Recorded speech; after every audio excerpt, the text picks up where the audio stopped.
le souffle des montagnes. Le trompette des hussards des Alpes en 1795. En 1795, la jeune République française est engagée dans une lutte sur plusieurs fronts et les Alpes deviennent un théâtre d'opérations particulièrement difficile. Entre vallées étroites, cols enneigés et chemins escarpés, la guerre impose des contraintes bien différentes des grandes plaines où la cavalerie aime habituellement manœuvrer. C'est dans ce contexte apparaissent les hussards des Alpes, une formation adaptée aux réalités de cette guerre de montagne. Rapides, mobiles et capables d'agir sur des terrains complexes, ces cavaliers participent à la surveillance, à la reconnaissance et aux liaisons entre unités. Le trompette occupe une fonction essentielle dans ce type d'unité. À la fin du XVIIIe siècle, la transmission des ordres repose encore largement sur les sons. Une série précise de notes peut ordonner une marche, un rassemblement, une charge ou un changement de direction.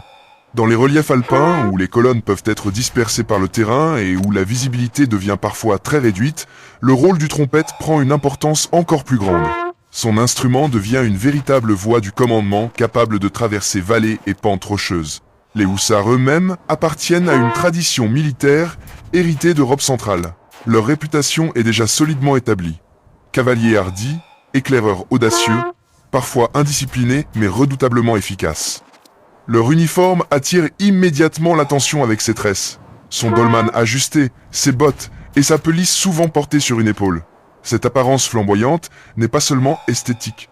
Elle participe à l'esprit de corps qui anime ces unités de cavalerie légère. À cette époque, les armées françaises sont encore celles de la Révolution, avant l'épopée impériale de Napoléon. Beaucoup de traditions qui feront plus tard la légende des hussards sont déjà présentes.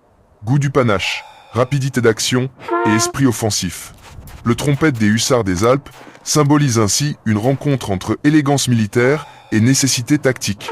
Derrière les uniformes brillants et les notes de cuivre se cache une réalité beaucoup plus rude, celle d'hommes chargés de faire la guerre dans l'un des terrains les plus exigeants d'Europe.